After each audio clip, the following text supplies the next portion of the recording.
Muito bem, vamos a mais um exercício aqui de acentuação gráfica. Marque a opção aqui onde as palavras são acentuadas pela mesma regra. Então vejamos aqui, ó. Equino, né? Equino está correto. Antigamente colocava-se aqui o trema. Então nesse caso aqui não tem mais trema, então está correto. Álbum. Álbum é uma paroxítona terminada em então está correto, né? Ideia. Ideia não é mais acentuado, pessoal. Lembra da regra do ditongo aberto?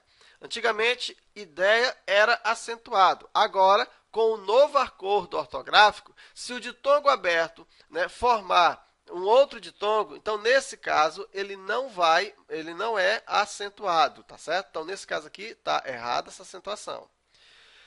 Glória. Então glória é uma paroxítona terminada em ditongo. Então aqui paroxítona. Então temos aqui, ó, não é acentuado, paroxítona terminada em não é acentuado e glória é paroxítona terminada em ditongo. Então nesse caso não é, né? Não são acentuados pela mesma regra. Aqui, ó, também oxítona terminado em, chaminé, oxítona terminada em e, temíveis, aqui já é paroxítona terminada em ditongo, ou em eis, ou em is. Você poderia dizer qualquer uma dessas regras está valendo, tá bom?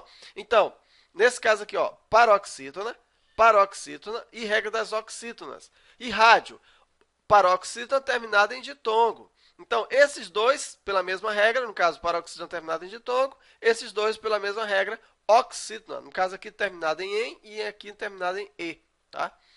Whisky. Pessoal, olha só.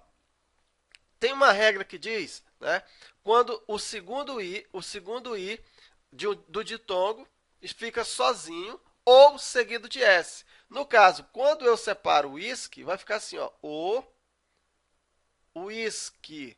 Então veja, nesse caso, ó, o segundo i do ditongo, ó, o i ou u, né, formando a segunda vogal do ditongo, não, desculpa pessoal, do hiato, quando ele está isolado ou seguido de S. Então essa é a regra de quem? A regra do hiato. Cafeína. Pessoal, cafeína é a mesma regra daqui, ó. O I formando a segunda vogal do hiato. Quando você separa a cafeína, você tem K. Pessoal, escrever com essa caneta aqui é muito ruim, tá? Olha aí, ó. O I isolado, né, formando a segunda vogal do hiato. Saúde, a mesma regra, ó. Quando você separa sa, u, di, ó, formando aí a segunda vogal do hiato. Balaústre, a mesma regra. Vou colocar só o laústre. La, ustre. Então, essa regra é válida quando o segundo i tem que estar isolado, sozinho na sílaba ou apenas seguido de S. Então, nesse caso aqui, ó, os quatro estão com a mesma regra. Então, aqui está correto. É a mesma regra para todos. Lágrima. Lágrima é proparoxítona. Toda proparoxítona é acentuado. Remói, ditongo aberto, pessoal. Inajá, oxítona terminada em A. Faróis, mesma regra de remói. Então, nesse caso, a opção correta é a letra C.